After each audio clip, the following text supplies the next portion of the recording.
La brisa en el aeropuerto de Cancún era seca y cortante, revolviéndome el cabello mientras ajustaba mi mano en la maleta con ruedas. La gente pasaba como olas riendo, arrastrando niños, empujando carritos cargados de equipaje. Pero yo me quedé quieta, junto a la zona de descenso de pasajeros, donde llevaba casi 10 minutos parada. Miré otra vez hacia la acera. Ni rastro de Emiliano. Consulté mi celular. Nada. Había dicho que a las 11 en punto. Llegué 5 minutos antes como siempre.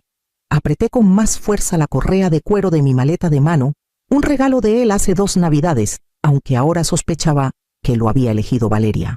Bajé la vista a mi ropa sencilla, pero cuidada como me vestía para cada reunión de padres, visita a la universidad o cena navideña en los últimos 20 años.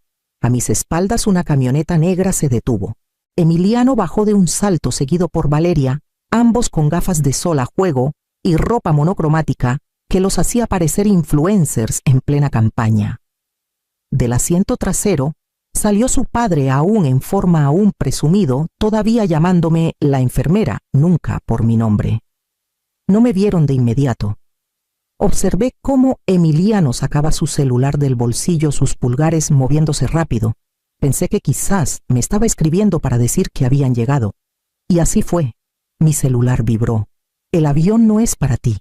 Lleva tu maleta al tren. Lo leí. Una vez, luego otra. ¿Era una broma? Levanté la vista. Estaban riendo. No de mí, probablemente por algo que dijo Valeria, pero no podía oírlos entre el rugido de las ruedas de las maletas y los anuncios de salidas. Aún así, Emiliano cruzó la mirada conmigo por un segundo. Solo un segundo. Luego se giró hacia la terminal. Abrí la boca, pero no grité.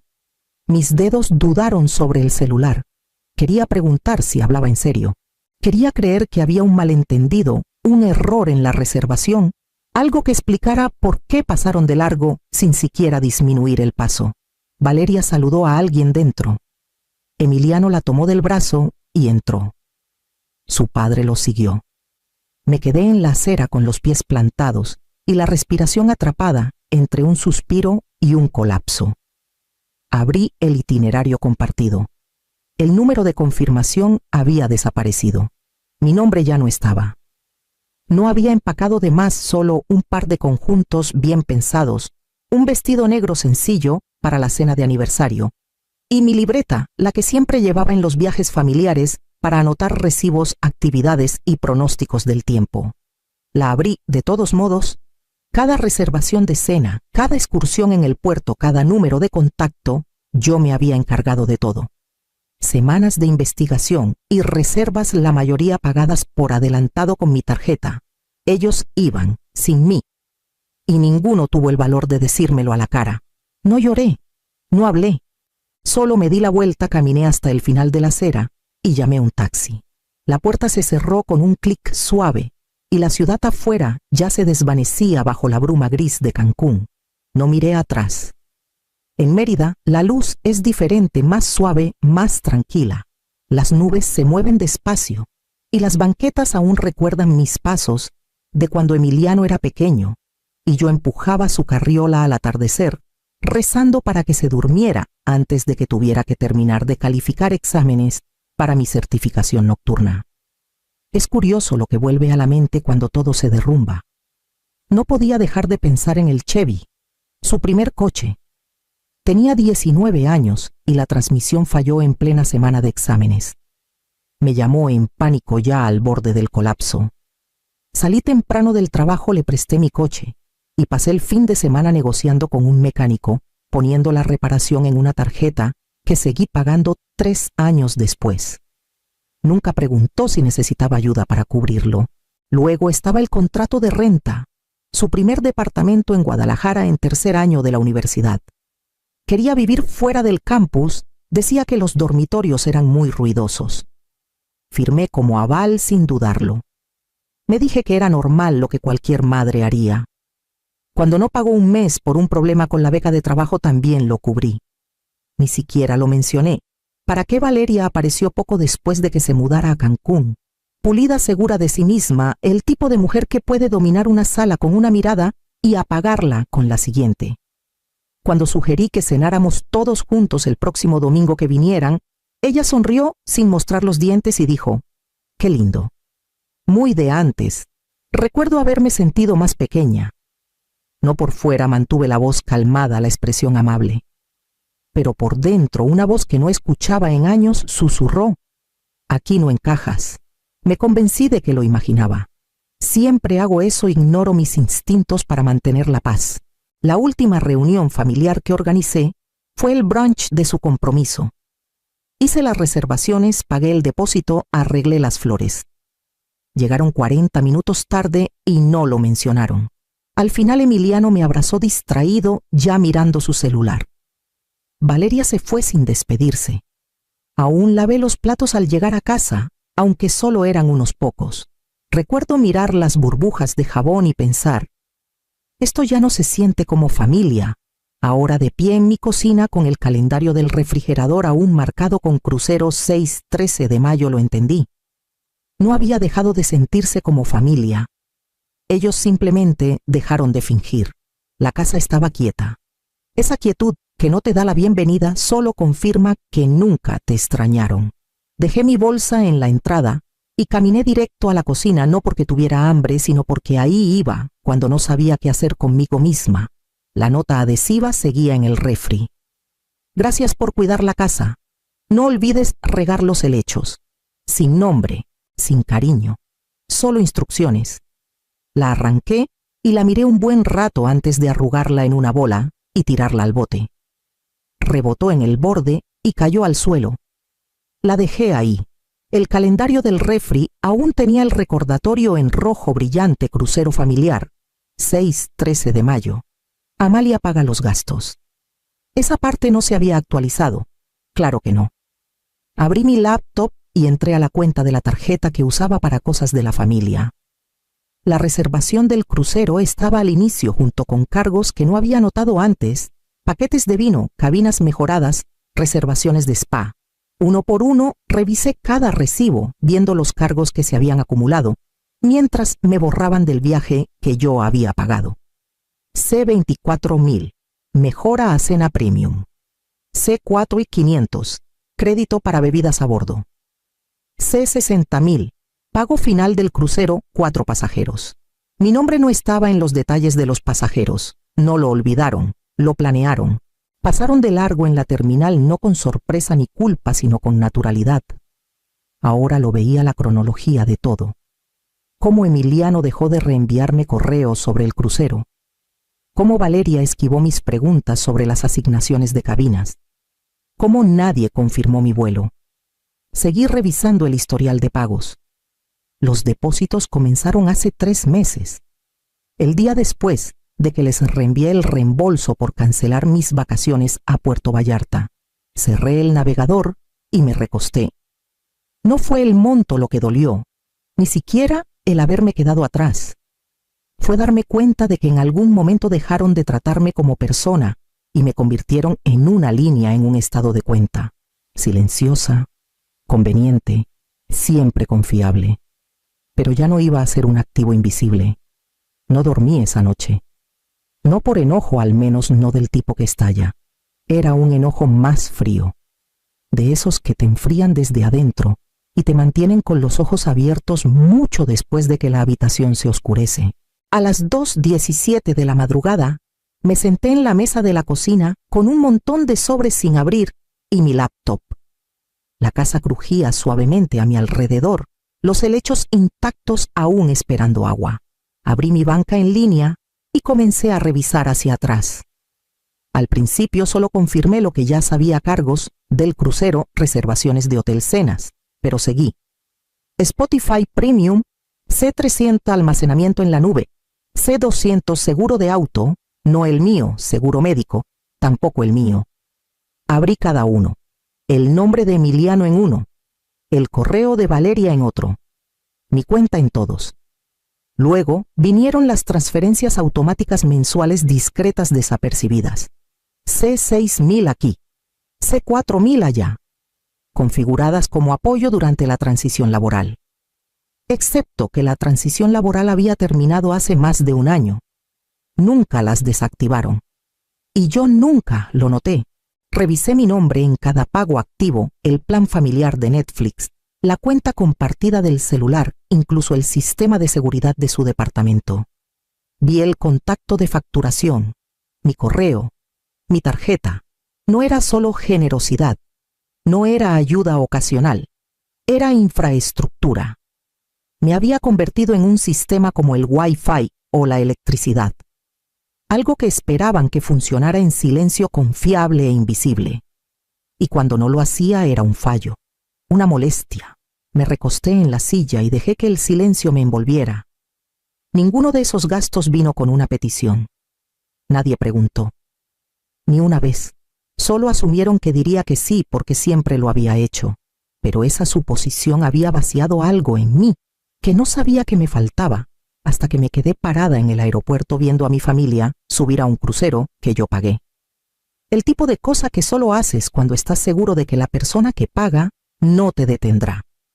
Hasta ahora, no había abierto la caja de cedro en años. Estaba en el estante superior de mi closet, detrás de cobijas de invierno y una pila de tarjetas navideñas que nunca envié. La bajé sin saber por qué, solo que algo en mí necesitaba verla. Recordar quién era antes de todo esto. Adentro había cosas que solía guardar cerca, fotos de Emiliano cuando era pequeño, una servilleta del café donde Paloma y yo nos reuníamos cada jueves, una tarjeta de cumpleaños de la abuela Inés con una flor prensada dentro. Y en el fondo, doblada en cuartos, estaba la letra de Paloma en papel azul claro. No recordaba haber guardado esa carta. Si alguna vez te hace sentir invisible, recuerda, nadie tiene derecho a construir su comodidad a costa tuya. Ni siquiera tu propio hijo, especialmente él. La leí 2 veces, luego otra. Sus palabras eran directas como siempre fue conmigo. No crueles, claras. Paloma nunca suavizaba las cosas por mantener la paz. Yo envidiaba eso en ella, cómo decía lo que necesitaba decir, y nunca se disculpaba por ello. Escribió esto 1 año antes de morir. En ese momento pensé que era demasiado dramático. Emiliano acababa de mudarse a Cancún y mencioné que sentía que se alejaba. Ella me advirtió: no le enseñes que eres desechable actuando como si fueras inquebrantable. No la escuché. Ahora sus palabras pesaban en mi regazo firmes y sin parpadear. Doblé la carta en sus pliegues originales y la regresé a la caja. Ya no había enojo en mí, ni siquiera dolor, solo una claridad tranquila y la certeza de que no iba a seguir jugando mi viejo papel. Lo primero que hice fue desvincular la tarjeta del plan compartido del celular. Fueron 3 clics y un código de seguridad enviado a mi correo. No llegó ningún correo de confirmación de Emiliano. Ni una pregunta, ni una llamada. Solo una eliminación limpia. Se sintió como cortar un hilo que alguna vez sostuvo una cometa que nunca fue mía. Luego fue la línea del crucero. Encontré la confirmación de la reservación enterrada en mi bandeja de entrada. Dudé unos segundos sobre la pestaña de gestionar reservación, luego la abrí. Escribí un mensaje breve al servicio al cliente. Por favor, eliminen a Amalia Vargas de esta reservación. No viajaré, no pedí reembolso, no expliqué. Solo pedí que me borraran oficialmente esta vez. Después entré a mi banca en línea y comencé el trabajo quirúrgico y silencioso de deshacer años de generosidad automática. Detuve la transferencia mensual a la cuenta de Emiliano. Desactivé el pago automático del seguro que él olvidó que estaba a mi nombre. Marqué el financiamiento del aire acondicionado ligado a mi crédito, el que dijo que cubriría una vez que empezara a rendir la promoción. Hace 4 años. Cada vez que hacía clic en cancelar o eliminar un pequeño nudo dentro de mí, se aflojaba. No con satisfacción, no con rencor, con una quietud casi medicinal, como bajar el volumen de un ruido que no sabía que me estaba gritando en los oídos. Luego, entré al sitio del banco. El contrato de renta que confirmé aún estaba activo, aunque no había recibido una actualización en más de 1 año. Envié una solicitud formal para retirar mi nombre. Tomaría tiempo procesarla, dijeron. No me importó. Ya estaba en marcha. Revisé el calendario compartido de Google por última vez. Aún listaba todo la cena de cumpleaños de Valeria, la fiesta de graduación de Corbin, el recordatorio recurrente de las compras para las cenas dominicales. Mis iniciales junto a notas como Amalia lleva el postre o Amalia confirma asistencia. Hice clic en los ajustes y salí del calendario en silencio. Sin notificaciones, sin alertas, sin espera. ¿Qué pasó? Nadie lo notó. Para cuando cerré la laptop, el sol se había escondido tras las colinas y la casa estaba oscura, salvo por el suave brillo de la pantalla. Mi celular seguía en silencio. Emiliano no llamó. Valeria no mandó mensaje. Nada. Me quedé un momento más esperando que llegara la culpa. No llegó. En cambio, preparé una taza de té, me paré junto a la ventana y vi cómo se encendía la luz del porche. Fue la primera vez en años que sentí que estaba en una casa que realmente me pertenecía. Pasaron 3 días antes de que el silencio se rompiera. Mi celular vibró a media mañana mientras regaba el jardín, una tarea que había descuidado por meses. El mensaje iluminó la pantalla con el nombre de Emiliano. Ma, mi tarjeta está fallando. ¿Pasó algo? Lo miré un momento, las palabras pulsando bajo mi pulgar. Sin saludo. Sin preguntar cómo estaba. Solo confusión porque algo no funcionaba como esperaba. Dejé el celular en el alféizar y volví a la manguera. 1 hora después, otro zumbido. ¿Cancelaste Netflix? ¿Valeria no puede acceder a las fotos? No, ¿estás bien? No, porque no he sabido de ti. Solo inventario. Una interrupción. Una leve molestia en un mundo acostumbrado a mi trabajo invisible. No respondí. No necesitaba hacerlo. Imaginé a Emiliano caminando por su departamento, revisando saldos, tratando de recordar qué estaba a su nombre y qué no. Imaginé a Valeria poniendo los ojos en blanco, intentando entrar a aplicaciones que ahora pedían pago. Había algo silencioso y revelador en su reacción. No preocupación, no culpa, solo dificultades técnicas. Nadie preguntó por qué me detuve. Solo asumieron que algo había fallado, como si yo fuera una configuración que se desactivó, no una persona que tomó una decisión. Esa certeza no dolió como pensé que lo haría. Fue esclarecedora. No notaron que me había ido, solo notaron que los beneficios desaparecieron. Puse el celular boca abajo en la mesa de la cocina y doblé ropa mientras vibraba 2 veces más. No revisé. Ya sabía qué decían los mensajes. Para cuando el sol se puso y pintó las paredes de dorado, mi celular dejó de vibrar. Incluso los sistemas que dependen de ti eventualmente se callan cuando se les obliga a funcionar solos. La llamada llegó justo después de las 9. No contesté. El icono de buzón de voz parpadeaba como esperando permiso. Me quedé 1 minuto tomando té tibio antes de presionar reproducir. La voz de Emiliano sonó demasiado casual, demasiado controlada. Estás exagerando, Ma. Fue un malentendido. Todavía te queremos. Solo relájate, va. Hizo una pausa como si eso fuera suficiente. Como si creyera que decir te queremos taparía lo demás. Lo escuché 2 veces. Ni una vez dijo que lo sentía. Ni una vez mencionó lo que había hecho. Sin responsabilidad. Sin reconocimiento. Solo el tono suave y ensayado de alguien alisando la superficie de algo roto por dentro. No me sorprendió. Emiliano siempre fue bueno minimizando cosas, convirtiendo conflictos en bromas, incomodidades en exageraciones de alguien más. De niño mentía para evitar castigos. De adolescente se salía con la suya con encanto, y de adulto perfeccionó el arte de la evasión educada. Lo que no entendía era que ya no esperaba una disculpa. No más. Había superado la necesidad de ser comprendida por alguien que se negaba a ver más allá de su propia comodidad. Aún así, escuchar su voz asentó algo en mí. No porque trajera paz, sino porque confirmó que la reescritura ya había comenzado. En su versión, yo exageré. En su versión, la traición fue un malentendido, pero yo sabía la verdad. Y no iba a pasar otro año intentando hacer que alguien viera lo que elegía ignorar. Borré el mensaje y abrí mi laptop. Si él quería reescribir la historia, yo sería quien escribiera la verdad. Me senté en mi escritorio con las persianas cerradas y la lámpara proyectando un círculo suave de luz.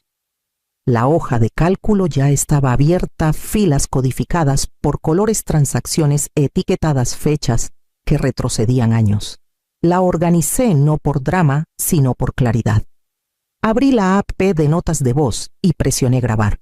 Mi nombre es Amalia Vargas. Durante los últimos 14 años he brindado apoyo financiero silencioso y no reconocido a mi hijo Emiliano Vargas y su hogar. Mi voz no tembló. Listé todo marzo 2017, primera firma como aval en renta en Guadalajara agosto 2019.